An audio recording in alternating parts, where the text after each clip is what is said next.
지난 한 주간도 하나님께서 우리 기쁨의 동산에 잘해주셨습니다. 가장 먼저 감사할 것은 어제 소소소를 보시면 아시겠지만 우리 이명관 집사님이 게스트로 출연해서 간증을 하셨습니다. 이 소소소가 진짜 원하는 방향이 바로 이겁니다.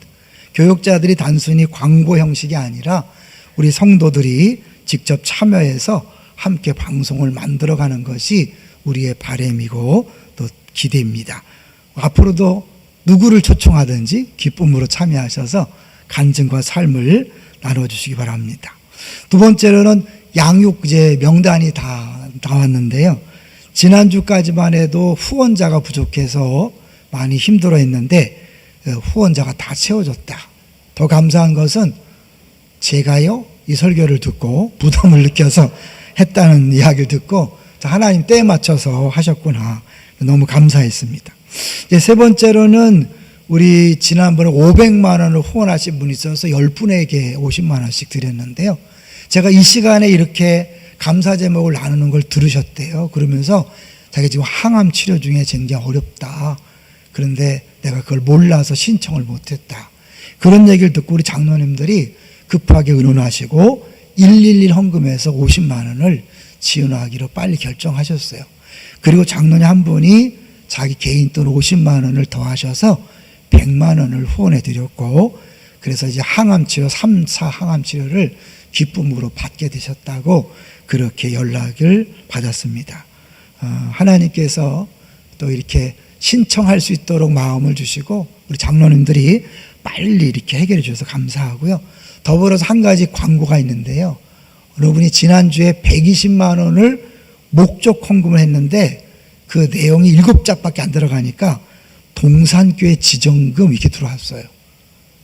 어느 동산교회인지 아니면 무엇을 위한 지정인지가 밝혀지지 않아서 지금 못 쓰고 있으니까요. 혹시 우리 중에 현장이나 방송에 듣는 분이 있다면 살짝 얘기해 주셔서 우리가 그걸 집행할 수 있도록 도움을 주시면 감사하겠습니다.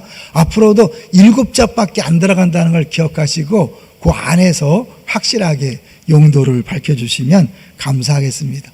어쨌든 이렇게 돕는 손길들이 수시로 나오시는 것을 정말 감사로 받습니다. 자, 이제 오늘 제목을 같이 보도록 하겠습니다. 오늘 제목이 뭡니까? 무슨 뜻이냐? 무슨 뜻이냐? 오늘 본문에 나왔죠? 무슨 뜻이냐? 먼저 한번 여러분의 궁금증을 자아낼 만한 그림을 한번 보겠습니다. 쓰리지, 이름하여 쓰리지인데 우리 신앙생활에 꼭 필요한 세 가지 지로 시작하는 장소가 있어요. 겟세마네, 가바다, 골고다. 무슨 뜻일까요? 겟세마네 뭐죠? 예수님 기도한 동산. 골고다, 예수님 십자가에 못 박힌 곳. 가바다는 뭐죠? 가바다? 가봤냐? 가바다. 한번 잠깐 볼게요. 요한복음 19장 한번 보여주세요. 아까 1부 때 못 봤는데요.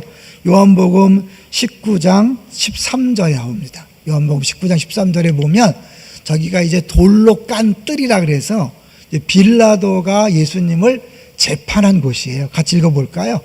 빌라도가 이 말을 듣고 예수를 끌고 나가서 돌을 깐 뜰, 히브리 말로 가바다에 있는 재판석에 앉아있더라. 이 겟세마네와 골고다는 유명하지만 이 가바다를 의미 있게 보신 분들은 많지 않아요. 그러니까 오늘 이후로 여러분 쓰리지, 네치 가면 쓰리지가 있어요. 지라 갖고 지라 그러는데 그게 아니라 쓰리지, 겟세마네, 가바다, 골고다 세 개를 기억하시고 이건 우리 일생 동안 늘 묵상해야 될 세 곳의 장소입니다. 오늘 이렇게요, 우리들이 모르는 부분이 있잖아요. 이걸 분명히 누군가 알려줘야 되거든요. 하나님은 끊임없이 우리들에게 다음 세대에게 알려주기를 원하셔요. 그래서 오늘 본문뿐만 아니라 다른 두 군데에서도 자녀들이 묻거든 대답해라 두 군데를 살짝 가보도록 하겠습니다. 신명기 6장 20절, 제가 14번으로 보내드린 거예요. 신명기 6장 20절. 하나님께서 신명기와 여호수아에 각각 자녀들이 물을 때 이렇게 놓고 본문 안 찾으셨구나. 놔두세요. 그럼 신명기 6장 20절은 하나님께서 말씀하신 규례들이 있는데 이게 무슨 뜻이냐? 같이 읽어볼게요. 시작. 후일에 내 아들이 내게 묻기를 우리 하나님 여호와께서 명령하신 중거와 규례와 법도가 무슨 뜻이냐 하거든 알려주라는 거예요. 그럼 내가 알아야 알려줄 거 아니에요. 먼저 알아야 되죠. 하나 더 볼까요? 여호수아서 4장 6절을 보겠습니다. 여호수아서 4장 6절. 이거는 요단강을 건넌 다음에 길갈에 지파마다 돌을 하나씩 세우죠. 같이 읽어보겠습니다. 이것이 너희 중에 표징이 되리라. 후일에 너희의 자손들이 물어 이르되 이 돌들은 무슨 뜻이냐 하거든. 하나님이 좋아하시는 방식이 이 다음 세대에게 신앙을 전수할 때 그들의 궁금증을 유발하고 그리고 그들에게 기성세대가 가르치길 원하는 거죠. 오늘 대지를 한번 볼까요? 대지가 첫 번째가 뭡니까? 유월절의 의미고 두 번째는 우리의 의무죠. 그래서 의미, 의무 이것도 우리가 의도적으로 그렇게 한 거죠. 같은 의로 시작해서 의미를 알고 그것을 우리가 가르칠 의무가 있다라는 것을 오늘 같이 생각해 보려고 합니다. 자, 그러면 유월절이 뭘까? 유월절 한번 보여주세요. 유월절 많이 들었죠? 오늘 또 찬양도 했고. 근데 이거를 명확히 아시는 분도 있지만 잘 모르는 분이 있어서 정리해 드릴게요. 유월절 영어로는 패스오버 지나가다인데 한문으로 보면 너물유, 너물월, 마디절. 그래서 월남했다, 월북했다, 월담했다. 넘어간다는 거잖아요. 그러니까 넘어갔다는, 넘어감을 기념하는 절기예요. 뭘 넘어간 거죠? 집을 넘어갔죠. 이스라엘 사람 사는 집을 넘어갔어요. 왜 넘어갔어요? 피를 보고 넘어갔죠. 그래서 한번 보겠습니다. 자, 이제 오늘 본문을 보시면 21절, 본문 21절 보겠습니다. 같이 읽어볼까요? 시작. 모세가 이스라엘 모든 장로를 불러서 그들에게 이르되 너희는 나가서 너희의 가족대로 어린 양을 택하여 유월절 양으로 잡고 22절 우슬초 묶음을 가져다가 그릇에 담은 피에 적셔서 그 피를 문 임방과 좌우 설주에 뿌리고 아침까지 한 사람도 자기 집 문 밖에 나가지 말라. 문 임방은 뭐예요? 이렇게 문이 이렇게 있으면 위가 문 임방이죠. 좌우 설주. 그러니까 문 입구에다가 피를 딱 발라놓으면 죽음의 사자가 딱 왔을 때 그 집은 안에 누가 있든지 상관없이 지나간다는 거죠. 예전에도 말씀드렸는데요. 그 안에 있는 사람이 때로는 하나님이 약속했으니까 우리는 까딱없어 이런 사람이 있겠지만 어떤 사람은 어때요? 혹시 실수로 죽음의 사자가 들어오면 어떡하지? 불안에 떠는 사람도 있을 거예요. 누가 구원받았을까요? 다 구원받았어요.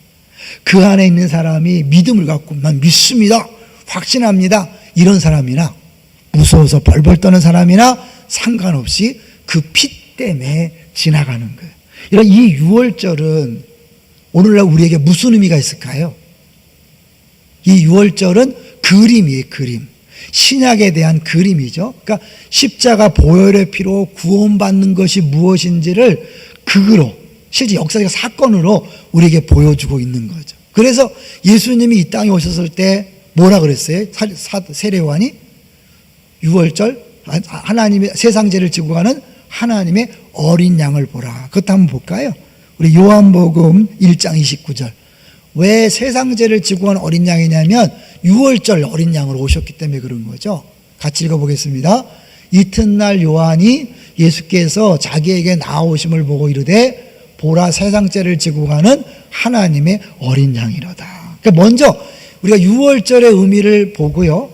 그 이스라엘의 절기가 오늘날 우리에게 어떤 연관이 있는가 힌트를 드린 거예요.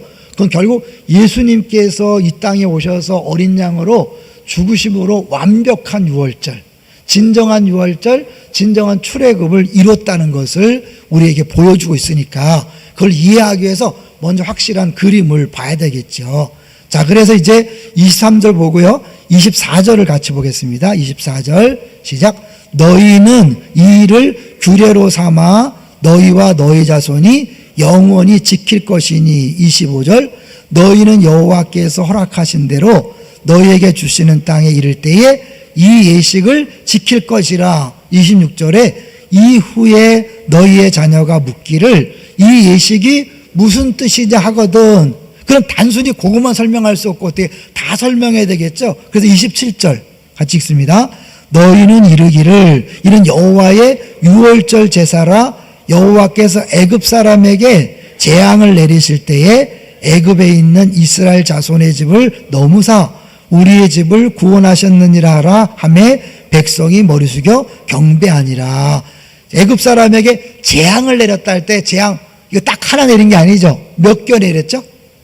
10가지를 내렸어요. 10가지 재앙에 대해서도 많이 들어보셨을 거예요. 여러분이 한번 그림을 잠깐 보여주세요. 먼저 1번부터 9번까지만 볼 거예요. 첫 번째 피, 개구리, 이, 파리, 악질, 독종, 우박, 메뚜기, 흑암이. 이 10가지 재앙을 내린 3가지 이유를 정리했어요. 제가요. 그래서 요거 먼저 잠깐 보고 그 3가지 이유를 먼저 말씀드린 다음에 다시 돌아올게요. 자, 첫 번째 이유를 볼게요. 10가지 재앙을 하나님께서 내리신 이유 첫 번째는 이스라엘 백성을 해방시키기 위한 거죠. 그걸 통해서 바로에게 완전 항복, 두 손 두 발 들고 항복을 시켜서 그래서 내보낼 수밖에 없도록 하는 것이 구원을 위한 재앙이죠.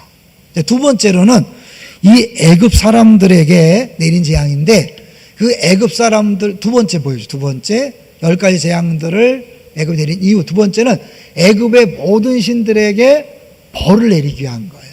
결국 1번부터 10번까지의 재앙은 다 그 당시에 애굽 사람들이 믿던 신을 다 의미하고 그 신들을 하나님께서 마음대로 조종함으로 아무것도 아님을 보여주는 거죠. 다시 이제 그림을 한번 보여주세요. 1번부터 9번까지 보면 이게 재미난 게 뭐냐면 한번 딱 봤을 때 이게 뭐예요? 자연에 관한 거예요. 자연에 관한 거. 하나님이 사실 바로를 한 방에 KO시킬 수 있었죠. 그런데 굳이 10번까지 간 것은 약해서 가신 게 아니라 10번을 통해서 애굽의 모든 우상들이 아무것도 아님을 보여줄 거예요. 그런데 자칫 잘못하면 이게 자연적인 거기 때문에 사람들이 오해할 수가 있어요. 그래서 실제로 생물학을 전공한 네덜란드 사람은요, 이걸 보면서 그냥 하나님이 하신 게 아니다. 자연의 현상이다. 자연의 이상현상이다. 그래서 나일강이 피로 변한 것도 피가 아니라 홍조 있죠. 빨간 그런 것들이 들어와서 한 것이고, 그래서 이제 개구리가 못 살고 튀어나온 것이다. 이렇게 얘기를 하는 거예요. 근데 하나님은요, 그걸 의도하신 거예요. 자연에 관한 걸 주심으로 말미암아 이 바로에게 주는 분명한 메시지가 있었어요. 다시 또 왔다 갔다 했어요. 이제 애굽에게 재앙을 내린 세 번째 이유가 굉장히 중요해요. 여러분 꼭 기억하세요. 세 번째 이유는 같이 읽어볼게요. 시작. 여호와가 누구간데 내가 그 말을 듣고 이스라엘 백성들을 보내겠느냐 물은 바로의 질문에 답하기 위해서. 여호와가 누군데 내가 보내? 왜냐하면 모세가 야 여호와가 내 백성 보내라 그랬어. 보내. 그랬더니 무슨 소리야? 그랬잖아요. 이 자다가 깨갖고 무슨 홍두깨 같은 소리야? 그런 거죠. 그러니까 바로가 믿을 때는 자기도 믿는 신이 있는 거예요. 너는 니네들이 믿는 신이 있고 난 내가 믿는 신이 있고 여기는 애굽 땅이야. 애굽 땅에 와서 난리야. 그런 거죠. 그러니까 그 바로에게 네가 이 여호와의 명령에 순종해야 되는 이유를 내가 가르쳐 줄게 라고 하나님에서 10가지 재앙을 자연에 관한 걸 주는 거예요. 뭐냐면 그 하나님 어떤 분이에요? 창조주라는 걸 보여주는 거예요. 그래서 이 학자들이 해석할 때 이 출애굽기 5장부터 10장은 창세기 1장부터 2장의 부활이다. 1장, 2장이 뭐예요? 천지 창조에 대한 내용인데 천지 창조가 이루어지는 과정을 보면 먼저 어둠이 있고 혼돈이 있었다가 빛이 있으라 하시며 빛을 시작해서 질서를 잡은 거죠. 알겠죠? 그죠? 봤잖아요. 그죠? 혼돈에서 질서가 창조 과정이란 말이에요. 다시 이게 나일강부터 시작된 이 자연스러운 재앙은 뭐냐면 하나님 말씀을 어겼을 때, 하나님 말씀에 복종하지 않았을 때 아담과 하와가 불순종해서 죽는 것처럼 자연 생태계가 파괴되는 걸 이야기하는 거예요. 하나님이 만든 자연, 하나님 창조주의 명령을 어기면 그 창조 질서가 깨지면서 우리에게 고통이 온다는 걸 보여주는 거예요. 우리 적용할 수 있어요. 지금도 우리가 살아가면서 하나님 말씀을 지킬 것인가 안 지킬 것인가.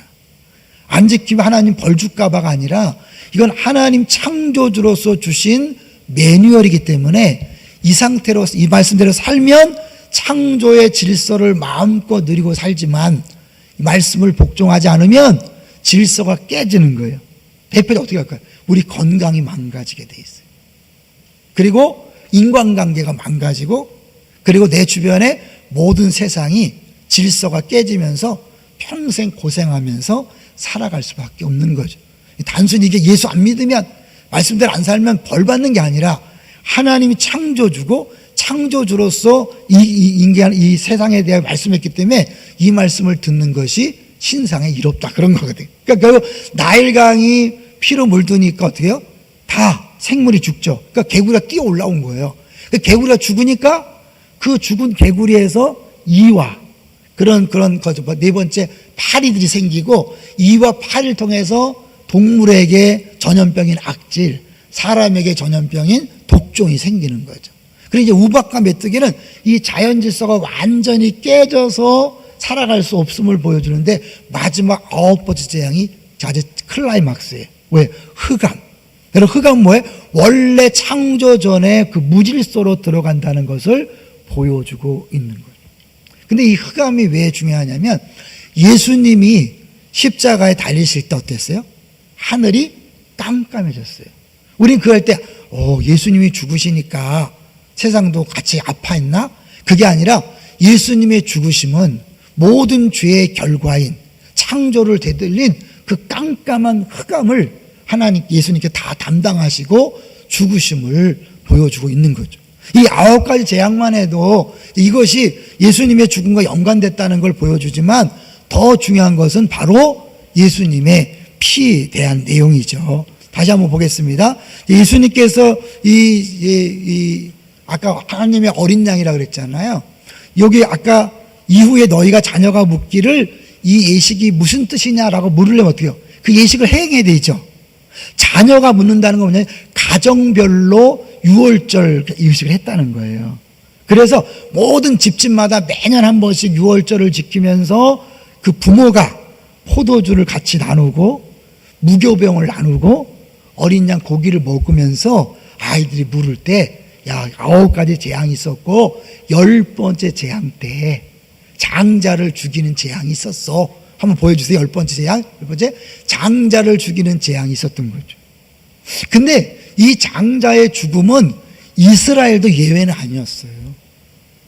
그래서 하나님이 이 장자의 죽음의 재앙을 내릴 때 이스라엘 백성들한테 2가지를 확실하게 지키라고 그랬어요. 하나는 뭐예요? 피를 발라라. 그리고 또 하나 뭔가 볼까요? 22절이에요. 오늘 본문 22절 보세요. 다시 볼게요. 22절.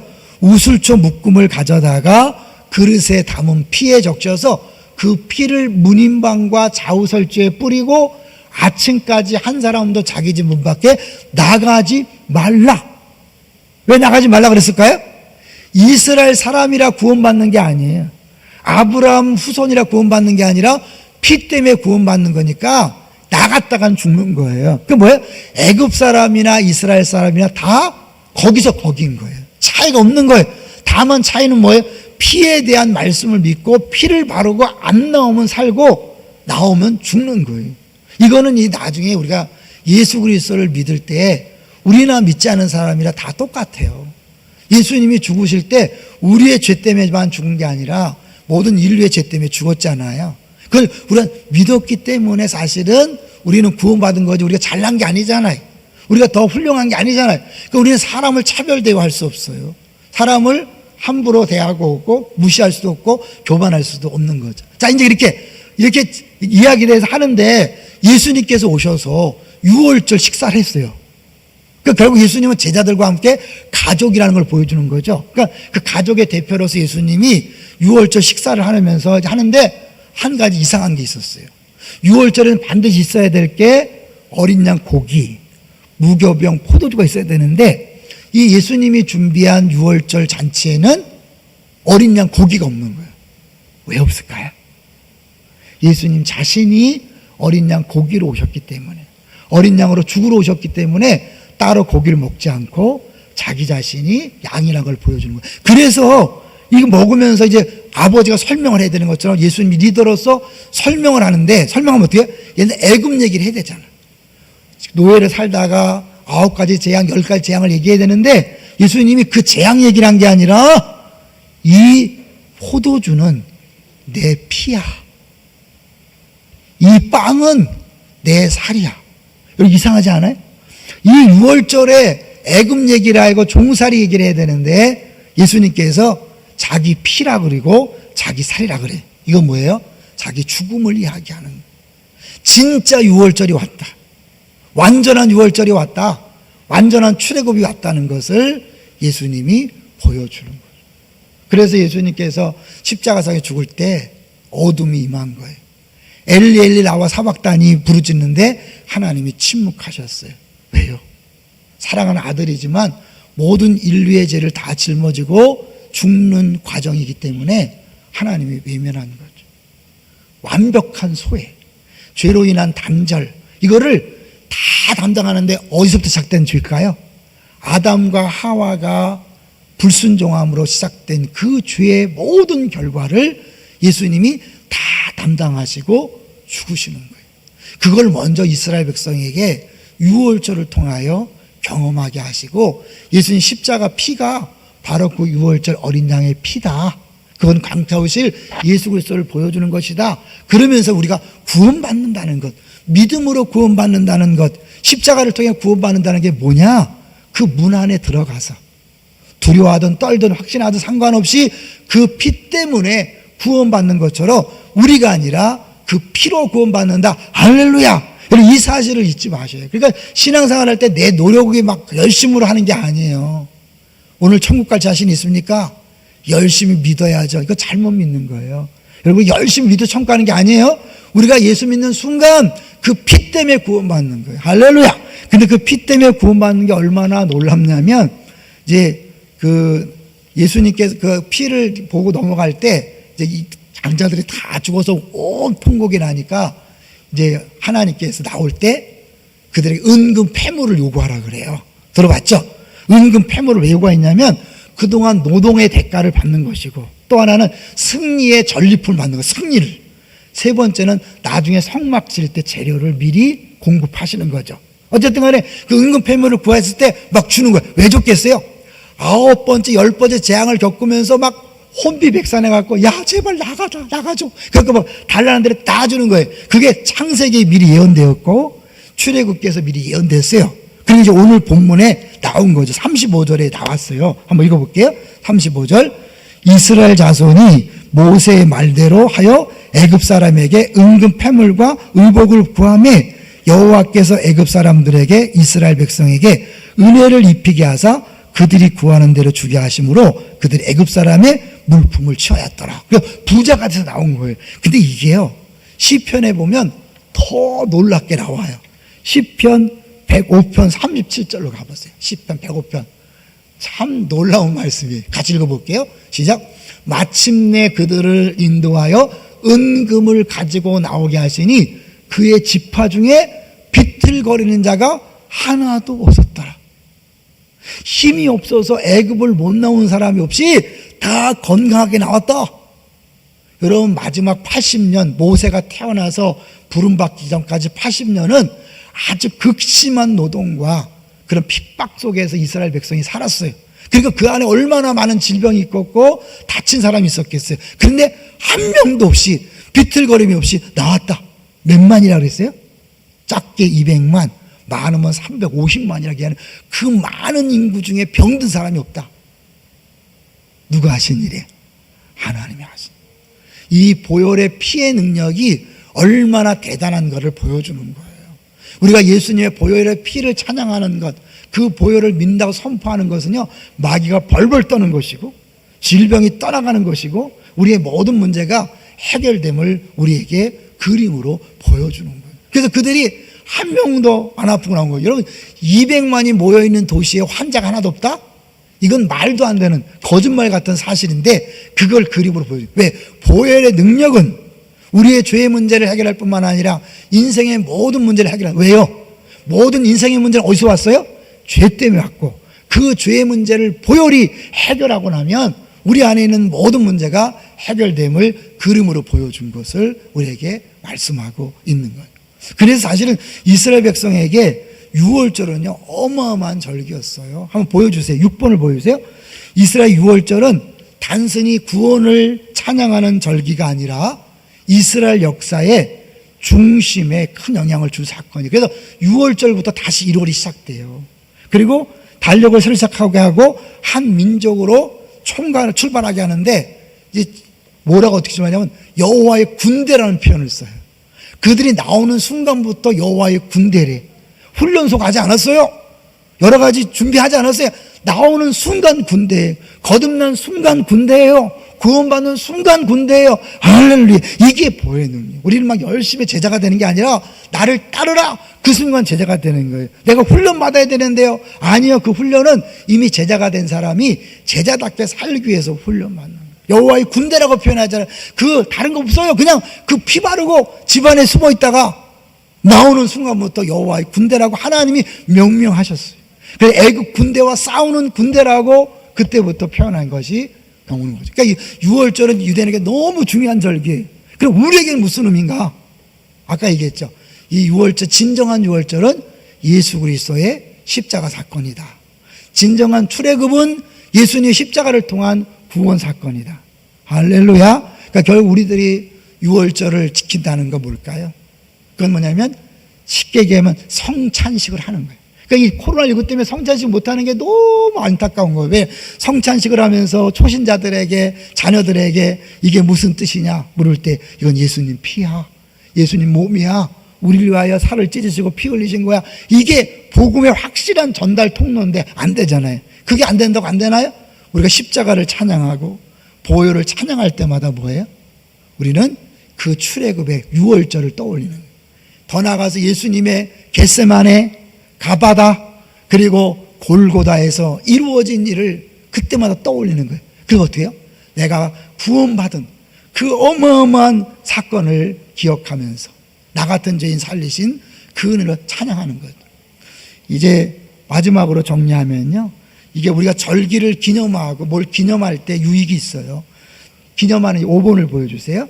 우리가 이런 절기를, 십자가를, 은혜를 기억할 때 좋은 유익 1번, 은혜를 입은 자들이 입은 은혜를 기념하며 은혜를 베푸신 자에게 감사하는 것이 당연하다. 찬양이, 그래서 왜 보혈 찬양이 중요한가를 보여주는 거예요, 여러분. 하나님이 가장 기뻐하시는 찬양이 보혈 찬양이. 왜? 하나님이 하신 가장 큰 일이 보혈. 왜?